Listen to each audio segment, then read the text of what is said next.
Hi viewers, welcome to BRK entertainment. నేను మీ ఉమా. కండ 2 కానీ ఇంకా పెద్ద సినిమాలు ఇంకా ఏమి వస్తున్నాయి సార్? ఇప్పుడు రామ్ గారిది ఒకటి చేస్తున్నా అండి. రామ్ పోతినేని ఇప్పుడు స్టార్ట్ అయింది మైత్రి మూవీస్ది. దాంట్లో ఒకటి రాయుడు అని ఒక క్యారెక్టర్ చేస్తున్నానండి. అలాగే సాయిధరం తేజ్ది హనుమాన్ ప్రొడక్షన్ వాళ్ళది నిరంజన్ రెడ్డి గారిది 100 crores ప్రాజెక్ట్ ఒకటి జరుగుతుంది. అవును సార్. దాంట్లో జగపతి బాబు గారు నేను కలిపి ఒక ఫ్లాష్ బ్యాక్ ఎపిసోడ్లో మంచి చేస్తున్నా. శ్రీ విష్ణు గారిది ఒకటి జరుగుతుంది. ఇవి కాకుండా అండి, ఇవి ఓకే మంచి సినిమాలు, మంచి క్యారెక్టర్లు. బోయపాటి గారు కూడా అఖండ 2 కూడా ఉందన్నారు, దానికోసం వెయిట్ చేస్తున్నా. ఇవి కాకుండా అసలు ఇప్పుడు రైస్ మిల్ అని ఒక సినిమా చేశానండి నేను. ఒక విలేజెస్ బాగుంటే, గ్రామాలు బాగుంటే దేశం బాగుంటుంది. దేశం బాగుండాలంటే యువత బాగుండాలి. యువత బాగుండాలంటే ఎడ్యుకేషన్ బాగుండాలి. ఎడ్యుకేషన్ బాగుండాలంటే టీచర్ అనేవాడు బాగుండాలి అనే కాన్సెప్ట్తో వచ్చిన ఒక రైస్ మిల్ అనే సినిమాలో ఆ కథని నడిపించేటటువంటి ఒక టీచర్ క్యారెక్టర్ చేస్తున్నాను నేను. నన్ను ఈ గెటప్లో చూసి, లేదు ఈ దిల్ రమేష్ని ఒక ఇంటర్వ్యూలు చేయటం వల్ల ఏం ఉపయోగం ఉంటుంది అని అంటే చాలా ఉపయోగం ఉంటుందని నేను ఈ మధ్య ఇంటర్వ్యూస్ చేస్తున్నాను మీలాగా.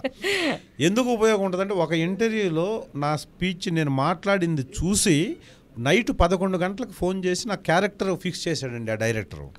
మహేష్ గారని ఒక డైరెక్టర్. రైస్ మిల్ అనే సినిమాలో నాకు టీచర్ క్యారెక్టర్ ఇవ్వటానికి కారణం, ఇందాక మీరు అడిగిన దాంట్లో డబ్బు ఇంపార్టెన్స్ గురించి చెప్పాల్సిన ఒక మాట నేను వేరే ఇంటర్వ్యూలో చెప్పాను. అది నైట్ 11 గంటలకి వాళ్ళు చూశారు. అది ఎలాగ చూసారో తెలియదు నాకు. టీచరు ఈ క్యారెక్టర్ని డిఫైన్ చేసి, అంటే కథనే డిఫైన్ చేసే ఒక క్యారెక్టర్ టీచర్ అద్భుతంగా ఇన్స్పిరేషనల్గా పిల్లలకి చెప్పాలి. ఫెయిల్యూర్ తర్వాతే సక్సెస్ వస్తుంది. అలా ఫెయిల్ అయ్యే సక్సెస్ అయిన వాళ్ళే ప్రపంచంలో ప్రతి ప్రముఖులు ఉన్నారు అని చెప్పి వాళ్ళకి రెఫరెన్స్గా వాళ్ళ పేర్లని చెప్పి పెద్ద సీన్లు ఉన్నాయి ఆ సినిమాలో. టీచర్కి ఇంత ఎమోషనల్గా, ఇంత హార్ట్ టచింగ్గా మాట్లాడగలిగిన ఆర్టిస్ట్ ఈ క్యారెక్టర్కి పడాలి అనుకుంటున్న సందర్భంలో వాళ్ళు ఒక ఇంటర్వ్యూలో నేను చెప్పిన 43 seconds చెప్పిన ఒక బిట్ చూశారు వాళ్ళు.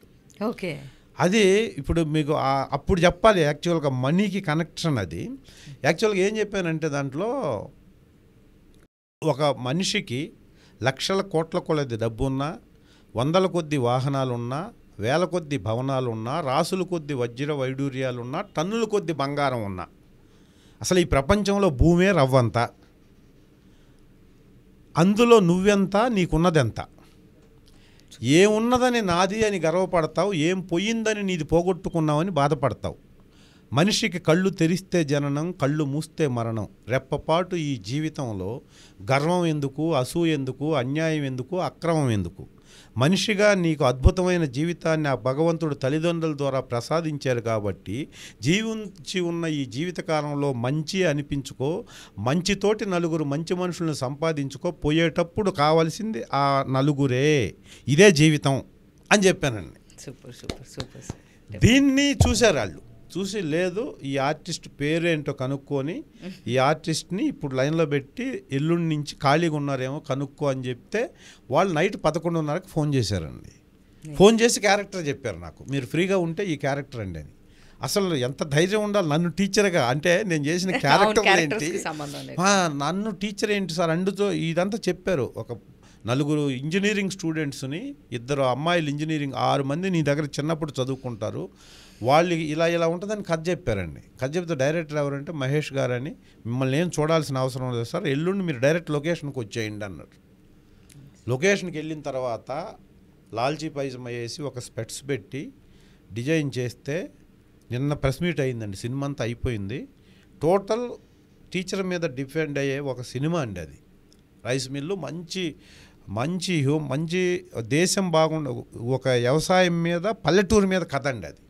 పల్లెటూరులో ఉండే ఒక టీచరు వల్ల ఎలా ప్రయోజకులు అయ్యారు స్టూడెంట్స్, వాళ్ళు ప్రైమ్ మినిస్టర్ దగ్గర నుంచి, ప్రైమ్ మినిస్టర్ ఆఫీస్ నుంచి వాళ్ళు అవార్డు తీసుకుంటారు. ఆ అవార్డు తీసుకోవటానికి ఎవరు కారణము, ఇలా అవటం వల్ల దేశం ఎలా ఉంటుంది అనేదే కాన్సెప్ట్. సో అలాంటి ఒక అద్భుతమైన క్యారెక్టర్. రేపొద్దున ఆ సినిమా హిట్ డెఫినెట్గా అయితే నా క్యారెక్టర్కి అద్భుతమైన రెస్పాన్స్ వస్తుందండి. అలాంటి ఒక క్యారెక్టర్ ఇలాంటి ఒక ఇంటర్వ్యూ ద్వారా వచ్చింది నాకు.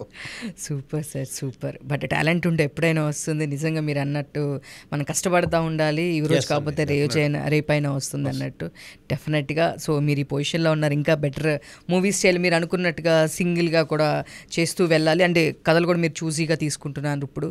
డెఫినెట్గా ఇంకా కథలు కాదు అంటే క్యారెక్టర్స్, ఎస్ క్యారెక్టర్స్ చూసీగా తీసుకుంటున్నారు, మీకు ఉన్న ఇంపార్టెన్స్ దీన్ని బట్టే అంతేనండి. ఇప్పుడు నేను చూసుకుంటున్నారు. అనుకుంటుంది ఏంటంటే పెద్ద హీరోల సినిమాలో మంచి క్యారెక్టర్లు వస్తే హ్యాపీ అండి. ఓకే. పెద్ద హీరోల సినిమాలో రాకపోయినా ఇప్పుడు మిడిల్ క్లాసు బడ్జెట్ సినిమాల్లో యంగ్ డైరెక్టర్స్ వస్తున్నారండి. అవును అవును వాళ్ళందరూ ఒక క్యారెక్టర్కి పెద్ద ఆర్టిస్టులు కాడికి వెళ్ళలేరు. అవును రెమ్యూనరేషన్ పరంగా, డేట్ల పరంగా టెన్షన్ ఉంటుంది వాళ్ళని పెట్టుకుంటే. అంత బడ్జెట్ ఉండదు వీళ్ళకి. అవును సార్. ఆ లేని వాళ్ళకి అందుబాటులో నేను ఉన్నాను అనుకుంటున్న టైంలోనే కొంతమంది ఇప్పుడు నేను కావాలని పెద్ద డైరెక్టర్ల కాడిని ఎలా కాంటాక్ట్ అవుతున్నానో, నన్ను కూడా కావాలని కొంతమంది డైరెక్టర్లు నాతో అప్రోచ్ అవుతున్నారండి. True sir. హ్యాపీ థింగ్ అది. Yes. సో ఈ క్యారెక్టర్ ఉంది సార్ మా సినిమాలో, ఒక ప్రెసిడెంటు, లేకపోతే ఒక యంగ్ హీరోకి ఫాదరు, లేకపోతే ఒక టీచరు, ఇలాగా వస్తున్న దానికి నేను చాలా హ్యాపీ. అంటే సినిమా హిట్ అయితే పెద్దదండి, సినిమా ఫ్లాప్ అయితే పెద్ద సినిమా కూడా చిన్న సినిమా అవుద్ది. సినిమా హిట్ అయితే చిన్న సినిమా కూడా పెద్ద సినిమా అవుద్ది. ఈ ఓటీటీ వచ్చిన తర్వాత ఇప్పుడు మంచి కథతో మంచి కాన్సెప్ట్తో సినిమా తీస్తే హిట్ అన్న తర్వాత అది పెద్ద సినిమా అండి. కాన్సెప్ట్ కొద్దిగా తక్కువ పెద్ద హీరోతో తీసినా కూడా జనాలు అంత పెద్ద టాక్ లేకపోతే చిన్న సినిమా అయిపోద్ది. కాబట్టి మనం ఎంచుకునే చిన్న సినిమాల్లో అనుకోని చేసే సినిమాల్లో చేసుకుంటూ వెళ్తుంటే మన కర్మ ఫలితం బాగుంటే డెఫినెట్గా ఏదో ఒక సినిమా హిట్ అవుద్దండి. హిట్ అయినప్పుడు దాంట్లో మనం మెయిన్ రోల్ చేస్తుంటే డెఫినెట్గా అక్కడి నుంచి పెద్ద డైరెక్టర్లు కూడా యాక్సెప్ట్ చేస్తారు. ఇదేంటంటే కోట్ల రూపాయలతో వ్యాపారం కాబట్టి ఇప్పుడు మీరు అడగొచ్చు, ఏమంటే మీరు అందరూ డైరెక్టర్లకి పరిచయం, అందరూ డైరెక్టర్లతో మీరు సినిమాలు చేశారు, హీరోలతో సినిమాలు చేశారు, మీరు ఒక సీన్ బ్రహ్మాండంగా చేశారు అంటే 10 సీన్లు ఇచ్చినా చేయగలరు కదా. అలాగా అప్పుడు ఆ పెద్ద డైరెక్టర్నే రిక్వెస్ట్ చేస్తే వాళ్ళ సినిమాల్లోనే మంచి క్యారెక్టర్లు వస్తాయి కదా అని అడగొచ్చు మీరు నెక్స్ట్. కానీ ఇక్కడ ఎలా ఉంటుందంటే అండి, ఒక మనిషి చాలామందిని సాటిస్ఫై చేయాలి. ఒక క్యారెక్టర్ ఒక డైరెక్టర్ డిఫైన్ చేసి ఒక ఆర్టిస్ట్కి ఇస్తున్నారంటే డైరెక్టర్ ఒక్కళ్ళే సాటిస్ఫై అయితే సరిపోదు. కొన్నిసార్లు ప్రొడ్యూసర్కి చెప్పాలి, తర్వాత హీరో గారికి చెప్పాలి ఈ క్యారెక్టర్ ఇలా పెడుతున్నామని, వాళ్ళు కొంతమందిని సజెస్ట్ చేస్తారు. సో ఇప్పుడు ఒక వ్యక్తి మనల్ని స్ట్రాంగ్గా రికమెండ్ చేయాలంటే విజిబిలిటీ ఉండాలి. చిన్న క్యారెక్టర్ చేసిన వాడిని పెద్ద క్యారెక్టర్లో ఎందుకు పెట్టాలి? 100 కోట్ల బడ్జెట్టు, ఆ క్యారెక్టర్కి ఒక వేరే లాంగ్వేజ్ నుంచి ఒక ఆర్టిస్ట్ని తీసుకొస్తే అతని వల్ల ఉపయోగం ఉంటుంది, వేరే బిజినెస్ వేరే లాంగ్వేజ్. కానీ ఇక్కడ చిన్న క్యారెక్టర్లు చేసుకునేవాడు చెయ్యగలడు కాబట్టి ఆ క్యారెక్టర్లో ఎందుకు పెట్టాలి? వాళ్ళు ఎందుకు మనల్ని డెవలప్ చేయాలి అలా ఇచ్చి? బిజినెస్ కదా ఇది. సో వాళ్ళకి అవసరం ఉండదు. కానీ ఇప్పుడు ఫైనల్గా ఏంటంటే టాలెంట్ అద్భుతంగా మనం ఒక క్యారెక్టర్ పెర్ఫామ్ చేసినప్పుడు వేరే వాళ్ళని కన్వే చేయడానికి అవకాశం ఉంటుంది. ఇప్పుడు మనం ఒక చిన్న సినిమాలో ఒక అద్భుతమైన టీచర్ క్యారెక్టర్ చేసి ఆ సినిమా పెద్ద హిట్ అయింది, నా క్యారెక్టర్ నేను అద్భుతంగా చేశాను, అప్పుడు పెద్ద డైరెక్టర్ ఒక సినిమాలో ఆ క్యారెక్టర్ ఉంటే మన రమేష్ని పెడదామండి అనొచ్చు. ఎందుకు పెడతారు అతన్ని అంటే, చూడండి ఆ సినిమాలో అద్భుతంగా ఉంది, మనోడు కదా ఇక్కడ చేసాడు, పెట్టేస్తే బాగుంటుంది కదా. అది ఉండాలి, ఆ యూజిబిలిటీ ఉండాలి ఏ డైరెక్టర్కైనా. అది లేకుండా మనం ఇన్ని సంవత్సరాలు నేను చేస్తున్నాము, మనకి ఇవ్వట్లేదు, ఎవరెవరినో తెచ్చి పెడుతున్నారు అనుకుంటే వాళ్ళకి ఆ సర్కమ్స్టెన్సెస్లో అలా వెళ్తారు అంతే.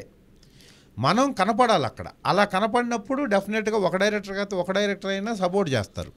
సో అది సపోర్ట్ చేసినా చేయకపోయినా మనకి ప్రొఫెషనల్గా ఇక్కడే ఆగిపోవాలని లేదు కాబట్టి బెటర్మెంట్ క్యారెక్టర్లు చేసుకుంటూ వెళ్ళాలి. అది చిన్న సినిమా పెద్ద సినిమా అనేది, ఇప్పుడు నాకు చిన్న సినిమా అయినా నాకు ఇచ్చే రెమ్యూనరేషన్ అంతే ఇస్తారు, పెద్ద సినిమా అయినా రెమ్యూనరేషన్ అంతే ఇస్తారు. పెద్ద సినిమా అని చెప్పేసి 1 లక్ష రూపాయలు నాకు రేంజ్ లేనప్పుడు నాకేమి డబ్బులు ఎక్కువ ఇయ్యరు, నాకు కాదు ఎవరికైనా. చిన్న సినిమా అని చెప్పేసి నాకు తగ్గియండి అని అడగరు, అయితే లిటిల్ బిట్ రిక్వెస్ట్ చేస్తారు వాళ్ళు, సార్ మీరు పెద్ద సినిమా చేసుకునేంత మేము ఇవ్వలేము, ప్లీజ్ మాకు కొంచెం కోఆపరేట్ చేసి మాకు హెల్ప్ చేయండి సార్, ఈ క్యారెక్టర్కి ఎంత గొప్పది, తక్కువ ఇస్తే ఇవ్వచ్చు, ఒక సినిమా కొద్దిగా తగ్గుద్ది మహా అయితే, కానీ అది రెస్పెక్ట్గా చాలా రిక్వెస్ట్ చేసి అడుగుతారు, వాళ్ళకి ఆ రిగార్డ్ ఉంటుంది మన మీద. పెద్ద సినిమా రమేష్ చేసే అంటారు, మనం తీసుకునేది ఎలాగో ఇస్తారు. కాబట్టి అక్కడ అది ఆ సినిమా హిట్ అయినా ఈ సినిమా హిట్ అయినా ఒకటే రేంజ్ జనాల్లో. అందుకని నేను ఇప్పుడు నన్ను అలా ఆదరిస్తున్నందుకు నేను చాలా హ్యాపీ అండి ఇప్పుడు.